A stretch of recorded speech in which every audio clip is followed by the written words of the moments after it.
So we were talking about Beast Wars as a podcast about two comedians rewatching the 1990s TV series Beast Wars Transformers.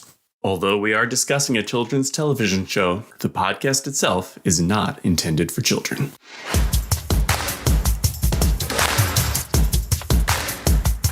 So, towards the beginning of the episode, both the Maximals and the Predacons observe the ship coming into view in the sky. Yes. Optimus notices it because he's sitting outside reading a book. Yes.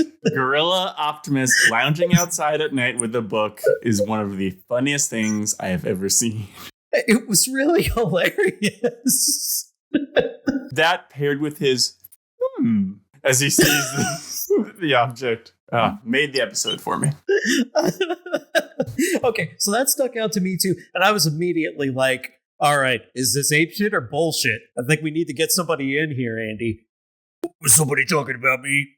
Apetimus, yes. We need your expert or ape-spert opinion. A gorilla sitting outside at night lounging with a good book. Apeshit or bullshit? Reading my ABCs? No.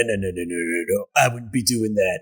My character may or may not know how to read. Regardless, here's what I would be doing. I would be out there in a tank top, grilling with some propane made of energon. Yeah. And you know what I'd be grilling up? For some reason, I feel like you'd be snapping into a Slim Jim, but tell me what you would be grilling. Snap into a banana. Nice. I think he actually would be grilling plantains. They would probably hold up better.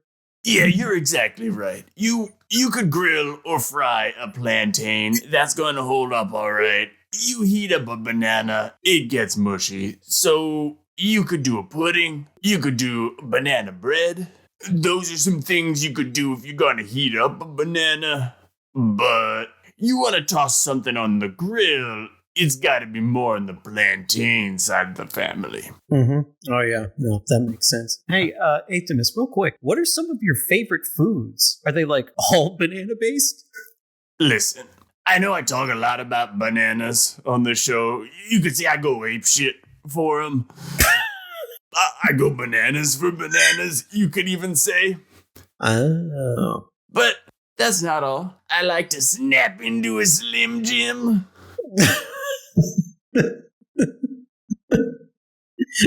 I thought you were going to do the, like, Forrest Gump. You know all the ways you can prepare a banana? You can have a banana raw. You can have a banana fried. You could have some banana ice cream as a banana whip. You could have some banana cream pie. You could have some bananas that are fried. You could have bananas that are baked. You could put bananas in a couple of shoes and then have somebody slip hilariously when they try to put on those shoes and then have a good laugh and then eat the bananas anyway. That makes sense. A lot of humans would look askance at eating like smashed bananas that somebody has stepped on, but for a gorilla, it would make no difference. Oh, right. I call bullshit on that. Oh, I'm sorry. I didn't mean to offend. Did I say bullshit? I meant ape shit. So we were talking about Beast Wars.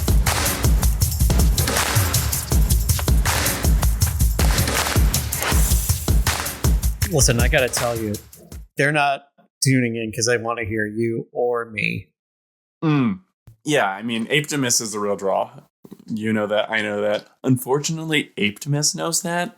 I've had to double the amount of bananas that we pay him per episode because he knows. Did somebody say bananas? Yeah. Yes, yeah, we were just talking about salary negotiations. Phil and I also get paid in bananas. Oh, well, I would like to collect a salary. Can I do that by telling the plot for this episode?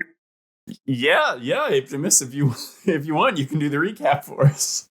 All right, so let me tell you, this motherfucker Optimus Primal starts out with some bullshit. He goes up to the ship and he's like, "Let's fuck with this thing." And I'm like, I wouldn't go anywhere near that. You couldn't get me there with a million bananas. He goes up to this thing, this ship, and then it eats him, and then everybody loses their fucking minds, and then it spits him out. The end.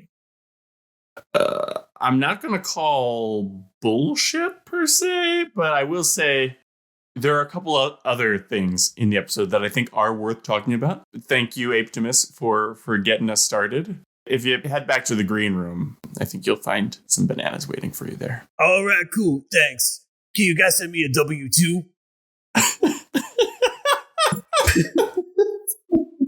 Yeah, we're working that out with your agent and your accountant. We'll get that all set up for you. Don't worry. Yeah, I didn't think it was going to be more than 1 or 2 episodes, but now that we're on episode 5, I've hit one of those tax portions where I'm going to have to start reporting this on a W-2 or some other tax form. And, I want to keep it kosher with the feds. So, yeah, if you could give me one of them forms, brother, that would be apeshit.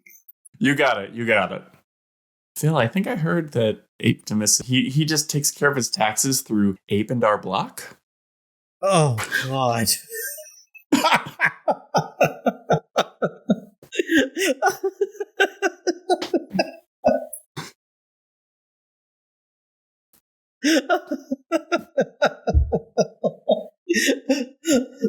Oh, well, he actually knows a lot about that stuff. Did you know he's a CPA? Really? Yeah, certified primate accountant. But what's funny, you're certified primal accountant? I thought you were going to say certified private ape.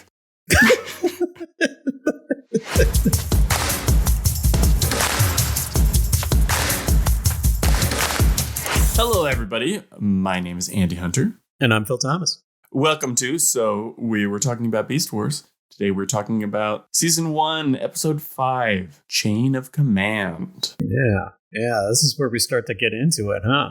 Yes, really starting to delve into some lore, not just episodic stuff. We're following up on something from a previous episode and setting things up for future episodes. Specifically, what we're following up on is that Stonehenge-looking structure, which all the characters refer to as the Standing Stones.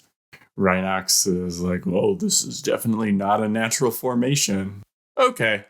I don't know if even the kids watching the show needed that, but it works to just put it out there.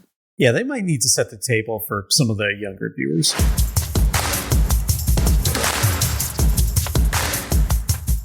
So we were talking about Beast Wars. We were talking about Beast Wars. I think your Apetimus is a little more Macho Man Randy Savage, and mine is a little bit more Mr. T. It could be both. Yeah, they're both great. So they're among the Standing Stones. Rat Trap says this place alternates my currents, which I'm thinking is a bot version of like this gives me the shivers. They're like, there's some energon under this big pile of rocks. The Predacons are like, yep, if it's energon, it's gonna be ours. Whether it's a big mountain or a little pile. So the Predacons start shooting at the Maximals. I thought it was a weird shot of the Maximals just kind of like bobbing in place for a few seconds, just like dodging with their shoulders and heads the Predacon fire before they actually jump for cover. Okay, this is weird. I didn't think you were going to notice that too, but I noticed something really weird about that sequence too, because it's like Rat Trap. He's like shooting with one arm, and then he runs behind the ship where all the other Maximals are. So what all the other Maximals are doing is they're just standing and facing the ship. It's like the ship is like 3 inches from their face. I guess I didn't want to animate anything. But I was just like, are they dead? What's going on here? Yeah, in general, later on this episode where the Predacons are attacking the Axelon, both sides do a lot of standing out in the open and shooting. Sometimes we see them diving for cover, but there's a lot of just standing out in the open and trusting that the other side has as bad aim as you do. And luckily they often do. Pterosaur shoots at the pile of rocks. And guess what happens? Yeah.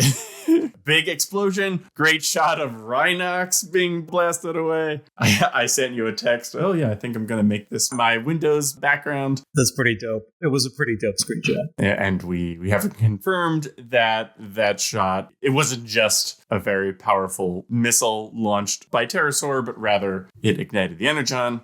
Megatron is not happy about that. I guess so far we've not seen either side successfully mine or retrieve any Energon. Maybe they're doing so between episodes, or maybe they just have enough Energon still on their ships that they're running okay. Yeah, maybe it would be really cost prohibitive to show all the refining devices they use. I mean, I don't know why it would be cost prohibitive. In the 80s show, they just, you take a bunch of shit and smush it down. And there you go. There you've got some refined energy. Oh, yeah, this was a whole thing with Apetimus. Apetimus did educate me on how that works. Oh, yeah. An Energon signal then gets sent off into space. And what will happen next? Some amount of time passes. And then we get that great shot of Optimus in gorilla form, just lounging outside at night with a good book. I wish he'd been sipping on a mug of tea with his gorilla pinky extended. I don't like that at all. Chamomile. What's that in the sky? One other point about that. I'm reading into this, maybe something that didn't intend to be read into. But the falling ship being witnessed by prehistoric animals, to me, is evocative of that shot you always see of the meteor that killed the dinosaurs coming into Earth, and then they all look up at it, as we assume that they did. For some reason, it really evoked that for me. Yeah, it did look like a meteor or asteroid hitting. Of course, they do ask, is that a stasis pod? Which we haven't heard about the stasis pods since that first episode. They're now touching on them again, and they're now seeding the possibility that stasis pods can come down from orbit. So Optimus and Dinobot go to check out the mysterious object, which has gone straight to the standing stones. But they are confronted by Megatron and Waspinator. And Megatron is like, we don't know what this thing is, but it's gonna be ours, I guess. He's really put out. He never gets a good night's sleep because he's always afraid of rolling off his bed straight into that lava underneath him. Yeah, he's really got to do something about that. Yeah, I mean, just one of those like big nets you might see at a playground or an amusement park for kids to climb on. That wouldn't go astray. Yeah, or, move. Yeah. Although with all that lava, I have to assume that there just isn't a bottom to their ship anymore. It's not like that all leaked in, but that I assume the bottom of their ship is destroyed. Oh, yeah. Same. But the mysterious object blasts them all, make them all vomit light out of their eyes and mouths. Dude, that was legitimately, it was slightly horrifying to see that happen. I thought it was really creepy. Yeah, if I were going to animate these characters being like vaporized from the inside out, that might be something I would do. But instead, they all just get KO'd. Optimus gets zapped and he disappears. Then Dinobot wakes up in the CR chamber, which we'd previously talked about the CR chamber and how it hadn't really shown up before. Now Dinobot wakes up in one. He initially assumes it to be a maximal torture chamber, which is pretty funny. And the Maximals reinstate their values that they do not have torture chambers. Yes, we find out that Dinobot had been dropped offline at their base. So I assume the mysterious object must have sent Dinobot there, because it sure seems like Megatron and Waspinator were in no condition to bring him there, nor would they have chosen to anyway. How do they know who belongs at what base? They've been observing... Yeah, that's a good question. They've been observing. Close enough. The Predacons version of the CR chamber is some kind of bath. Okay, so I have an insight about this. Have you seen Mad Max Fury Road? Yes. Have you seen the second installment of the new Dune? I have not. Okay, so both of them have this scene of like despots lounging in some sort of therapeutic bath. Especially in the second one, in the Dune one. this really reminded me of that for some reason. And I wonder if narratively, this is some sort of trope that they were playing into. Maybe. I think there later on are episodes where we do just see Megatron lounging in one of those baths. Which is just like a creepy evil guy thing to do. Yeah, if you're taking a meeting in a bath, you do not care about getting Me Too'd. Yeah. Are you naked under there, Megatron? Oh, yes. Okay, so I'm sorry. So we were talking about Beast Wars, and you were talking about the Predacon baths. Dinobot relays to the rest of Maximals that Optimus was seemingly destroyed, just vaporized. He's like, we're going to fight this out. And Ryan's like, no, we have the great Maximal tradition of a secret ballot. It turns out there were 2 votes for Dinobot to be leader, 2 votes for Rat Trap.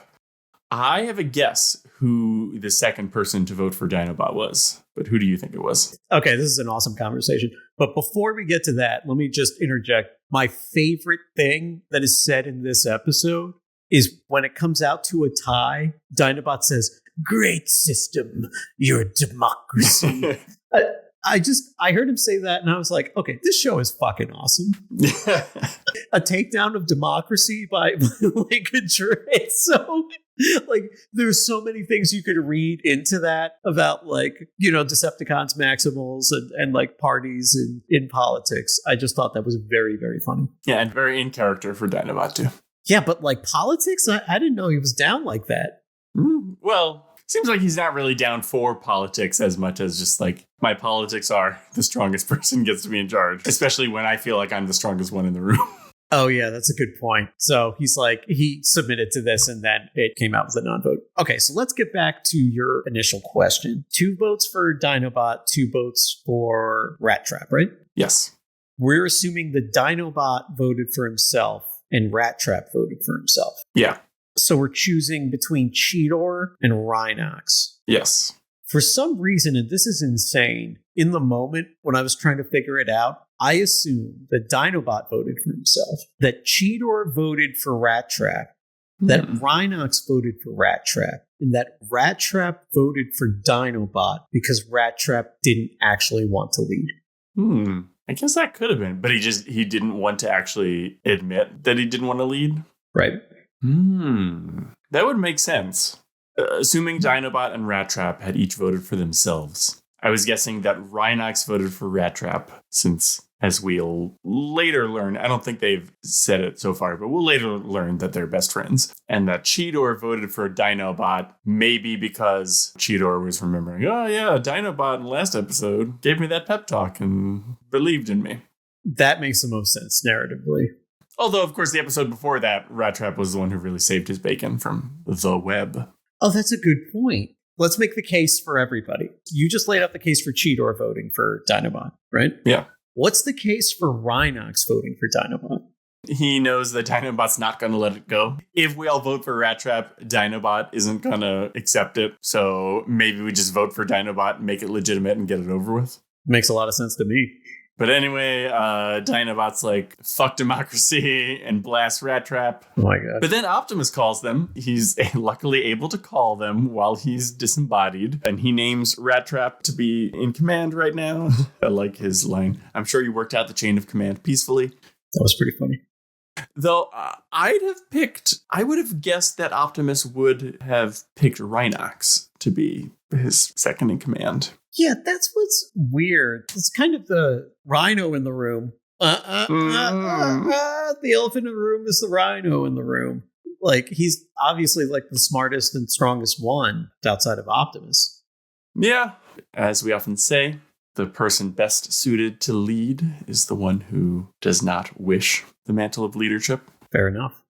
But whatever, it's Rat Trap. Oh, but cutting back to the Predacons, when Megatron and Waspinator are getting out of their baths, Scorponok, this is, I think, the first time we hear him speak like a caveman. He's like, oh, Megatron back, Scorponok with Pterosaur Tarantulas, scary.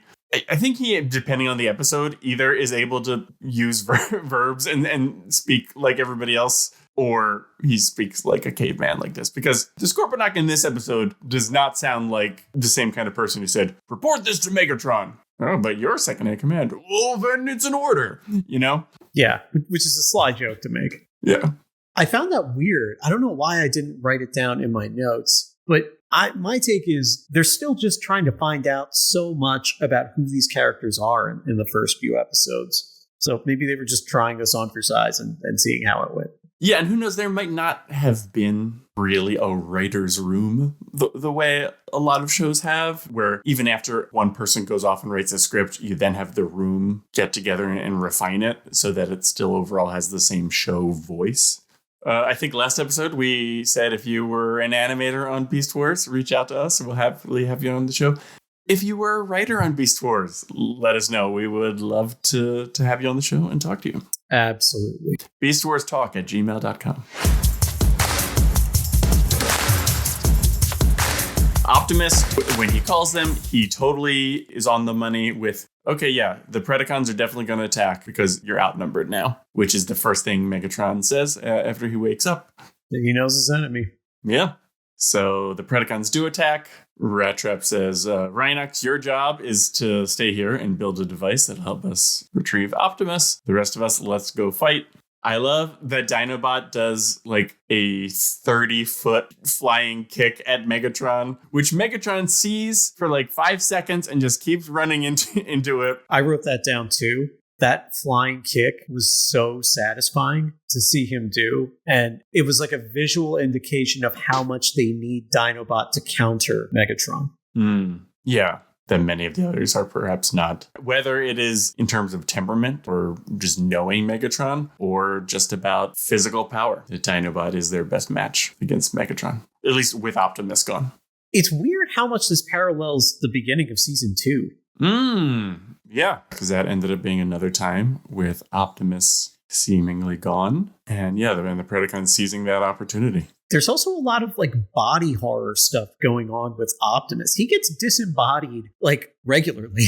Yeah, although he was very sanguine about it in this episode. When he was able to call them, he's like, I don't know, I seem to be disembodied and just made of energy right now. I think my actual molecules are stored inside the ship. But I feel fine.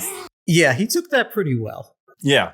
After that awesome flying kick, Dinobot gets into a fist fight with Megatron. And I wrote, if I could zap somebody just by looking at them, I don't know why metal on metal punching would be my go-to for a close quarters fight. I feel like, you know, as I'm blocking punches, why don't I just look Megatron in the eye and zap him right in the eye? And then when Dinobot ends up having to finish the fight, he ended up doing that. It's like, oh, all right, so it's not even that the writers forgot that was an option. It's just like, no, Dinobot, I guess, felt like getting into a fight. Or yeah, I know also it's not entertaining to watch a fight only last 3 seconds or whatever. Yeah, that was what I was thinking. I was highly entertained by them getting into a fist fight. Then the shields are about to go down. Rat Trap orders Dinobot to reactivate the shields, but Dinobot is like, no, I'm fighting Megatron. So Rat Trap does it. I was a little surprised that he didn't send Cheetor as the fastest, but he does a sweet flip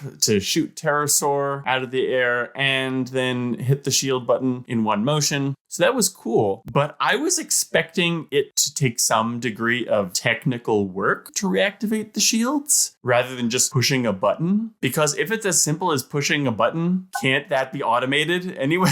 Like, can't you just program the shields to just automatically reboot if they go down? Like, why would you program shields to... All right, if the shields fail, wait until somebody presses this one single button input to turn back on. Yeah, I didn't get the dynamics of that either. The only thing I could think of is from an action standpoint, they thought that played out better, but I also thought that was weird. Yeah, even if it was just Rat Trap has to type for a second and then push a button, I feel like that would have made a bit more sense. But yes, it's not as satisfying as flip, shoot, land, slam on the big red button. So I know you don't play Helldivers 2, This dynamic is something that plays out almost identically in the game because they set up some nominal things you need to do, like launch an ICBM or get a radar station back online. So you have to go to different places on the map, get stuff running, and then leave. So you and your teammates will be at a spot trying to get that component working, which takes 3 or 4 different things happening all around the base. And then you'll get overrun. And the person who is at the control panel trying to punch in whatever is all of a sudden trying to fight off something that's attacking him. And then you're having the conversation, yo, somebody get that terminal back online. And that person is occupied by like a giant monster or robot bearing down on them. So you have to run over through fire and you might have to kill something on the way in order to be able to get to the panel to punch the thing in. It was kind of wild how much those two parallel. And I think that's one of the reasons I thought it was so cool to see Rat Trap do that, because there's a fictional character in Helldivers lore called John Helldiver. It's something the community came up with. And it's like at any time you see somebody like dealing, like one person holding off a horde by doing a bunch of stuff, it's a John Helldiver moment. So I think Rat Trap had a John Helldiver moment. Nice. He was only missing the cape. He did have a tail.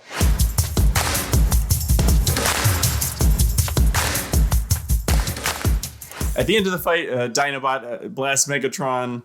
The shields are back online, and Megatron decides to retreat for now. Or all the Maximals start glitching, and Ratchet's like, "Oh, we've been in robot mode too long. Beast mode." Cheeto rolls his eyes and says, "We didn't need you to tell us that." But he and Dinobot were just standing there like idiots until he finished saying that. Yeah. Maybe it's one of those times where you don't want to admit somebody was right. Yeah, we've all been there. Then we once again have Dinobot admitting that he's wrong. Honor is established as an ongoing trait for him. Unlike Scorponok, who we can't decide, can he speak modern English? Can he only speak caveman English? With Dinobot, we are now establishing a core trait of his is honor. He's like, it was dishonorable of me to ignore your orders and not put the team above myself. Though I think that would have played a bit better if Dinobot hadn't had Megatron like grabbing his face in his hands. Because it's not like Dinobot was totally free. When he said he was presently engaged, yes, Megatron was pinning him at the time. So unless Dinobot was just thinking, oh yeah, I could have zapped Megatron with my I-beams at any time and just didn't. Oh yeah, if he had done the Andy Hunter thing in the beginning, that would have made sense. Yeah, I thought he didn't need to apologize because there was a perfectly good reason why he couldn't do that. That's kind of the biggest reason anybody could have. You've got Megatron on you. Yeah. Oh, well, we do get, Dinobot, for all of his bluster earlier, is able to admit when he's wrong, or at least admit when somebody else has a point. So that's cool. Eventually, the Maximals head back to the Standing Stones. Rhinox has a device. He's like, who knows if this is going to work? I've never had to build a device that'll extract disembodied Optimus from an alien brain chip. But then it's not working. He's like, oh, this whole place seems like it's just one device based on my readings. And then it does respond as such when Waspinator slams into it while sparking Energon. The reason Waspinator was fritzing and sparking Energon is because we get the first appearance of Rhinox's Gatling gun. And I wrote down, he badassly takes Waspinator apart with it. That was a very satisfying, and I thought hilarious. Like, those things could play out and it wouldn't actually be funny, but I think they nailed how funny that needed to be. Yes. Yeah, that was extremely satisfying. Of just like seeing Waspinator blasting back and then body parts starting to fall off of him. And that's a good point. It works because we've never seen the Gatling gun before. Yeah. Or in a while. We haven't, because in the first episode is, I think, the only other time up until now we've seen Rhinox in a fight. And he just picked up Cheetor's dropped gun and used it in that episode. Oh. And I had noted at the time, why aren't we seeing Rhinox's gun? Great entrance. Yeah. So Waspinator fritzing some Energon, bumping into the device. That was the key to bringing Optimus back for whatever reason. And he says he's feeling prime.